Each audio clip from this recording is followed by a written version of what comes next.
2. Final one.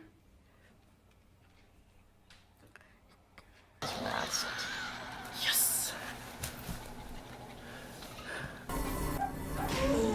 Yes! I finally did it! I finally did it! There's nothing the three of us can't achieve together.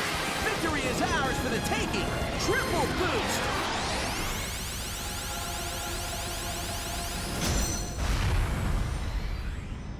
And I was surprised when I saw this thing. When the thing blasted, wow. With that sort of power and a turf war battle, I would not like to have to battle against Pearl, because she has some major booyah power, clearly. My goodness. So you all saw the video, which means that you've probably seen this video. Switch 2 has finally been revealed, and I now have a more permanent intro. For me, sorta.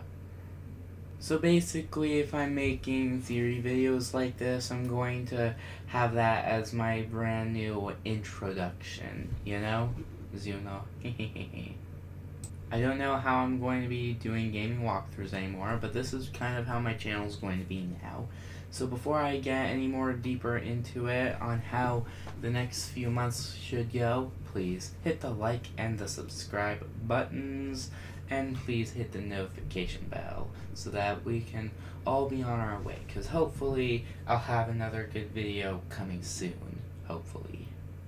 So let's get into it. I really wanted to be able to use that Nintendo Switch 2 trailer in my video because I wanted to go over the basics, but I'm not going to be able to since I'm going to have a whole copyright issue thing. So instead, here I am making this video with Mario 3D World as the background.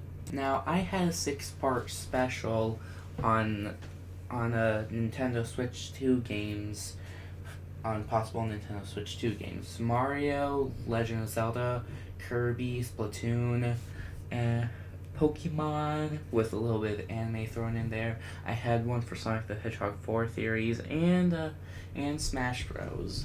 And I enjoyed making them, but I'm not sure how I'm gonna feel about making this one. Starting off with the simple things, the Joy-Cons and the screen is much bigger, and the color is now on the inside of the Joy-Cons, so that's pretty cool to see. Oh yeah, and it's also on the inside of the Switch too, where they pop in. I was really surprised to see that the Joy-Cons don't really slide in anymore. Instead, they look like they get put in magnetically, which is a pretty cool quirk. I mean, they'll still function the same way as Joy-Cons, but they'll probably be taken off a lot more frequently and in a different way, you know? The recliner for, like, setting the Switch down and playing on it is a little bit similar to how the Switch OLED functions. It has different levels and can go very deep downward, so that's nice. Not only that, but the Joy-Cons and the Switch dock seem to be more rounded, so that's pretty surprising. I'm not sure if I'm going to be able to live stream the Nintendo Direct in April, but it having backwards compatibility, that's all I needed. That's all I needed to make this Switch 2 thing official. But the month January is not over quite yet.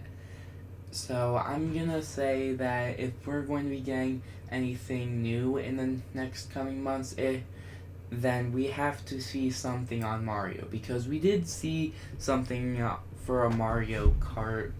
It kind of looked similar to Mario Kart 8's graphics, but also kind of sort of different. Like, there's something about it that puts it off from the original design.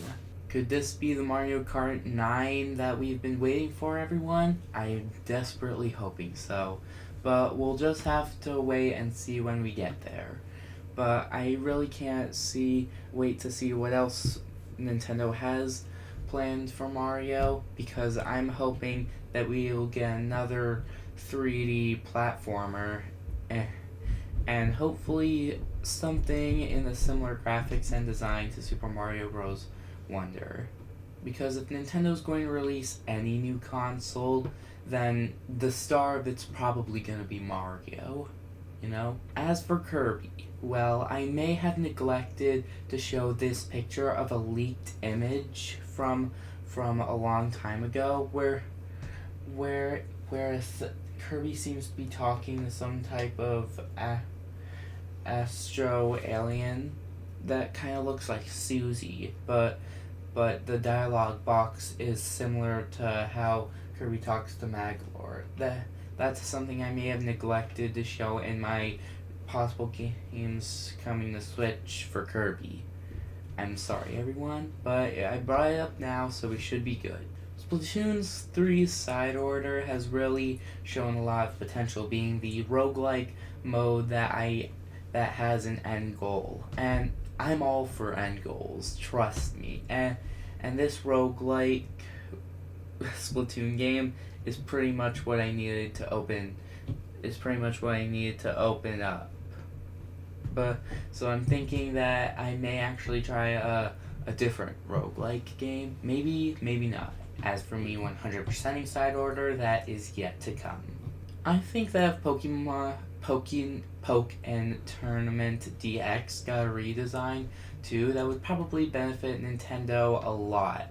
Trust me, because I enjoyed playing Pokken Tournament, and seeing how we now have the Galar and Paldean Pokemon, it really opens up the horizon to more Pokemon popping in. So we can get some more coming. Sorry, I just passed gas. I'm sorry. Heck, if Pokemon Legends Z to A, if that is going to be a real game, comes out with that sort of battle mechanic, I would love to see it. Seriously. But it's probably going to be the open world where the two Pokemon are just battling on the same ground. Like Paldea and Pokemon Legends Arceus. But if that's how things are going to be, so be it. I do judge Nintendo's decisions, not gonna lie, but I don't have a problem with this, honestly. If this new Switch is going to have backwards compatibility, then surely it's going to have some other things from the first Switch, like perhaps it could have Switch Online. I mean, the really only good thing about it are the custom, are all the perks, like the NES, the emulators, the cloud, special offers, that sort of stuff. That's the stuff I'd like to see. I would love to see Nintendo bring it back again, but please, for crying out loud, reduce the price of the expansion pass. At least remove the expansions and just call it an emulator pass. I mean, that would make so much sense. Reduce the price, take out the DLCs. That's all you need to do, Nintendo. All you need to do. The obvious thing Nintendo would do next is to add all the games that are on all the next-gen consoles. The games like Fortnite, Among Us. I know that's not how it's pronounced, but that's how I like to pronounce it. Anyway, Fortnite, Among Us, Minecraft. Perhaps I know that there's one more thing that I'm forgetting, but I can't exactly remember it because, like I just said, I forgot it. So yeah. Then of course Nintendo's probably going to be making some deals with Sega to put some Sonic the Hedgehog games onto Nintendo Switch as well. Nintendo Switch 2 as well. I mean, it kind of feels inevitable, right? If Sega comes out with any new games, then they're probably going to be on PlayStation, Xbox, and Switch 2. But let's all remember that Switch 2 is not a next-gen console. It's a successor to a next-gen console. So let's all keep that in mind while I'm talking about this, okay? We can probably expect for Nintendo to make this Switch dock in HDMI like they did with Switch 2, but you never know. Switch 1. Switch 2 will probably be in HDMI like Switch 1, but you never know. Take the Wii U for example, it can be either in HDMI or in AV. Trust me, I've tried them both. They're equally great. But sadly, I've come to the point where I've run out of things to talk about for the basics of what could be coming to Switch 2. So, if you enjoyed the video, please leave a like. I'm hoping to get at least 3 likes on this video, and please hit the subscribe button. I am at 58 subscribers, and I'm hoping to get at least 1 new subscriber from this. And hit the notification bell, because I don't know when or what my next video is going to be, but if I find a good excuse to make one, then there we go. Later, everyone. Thank you.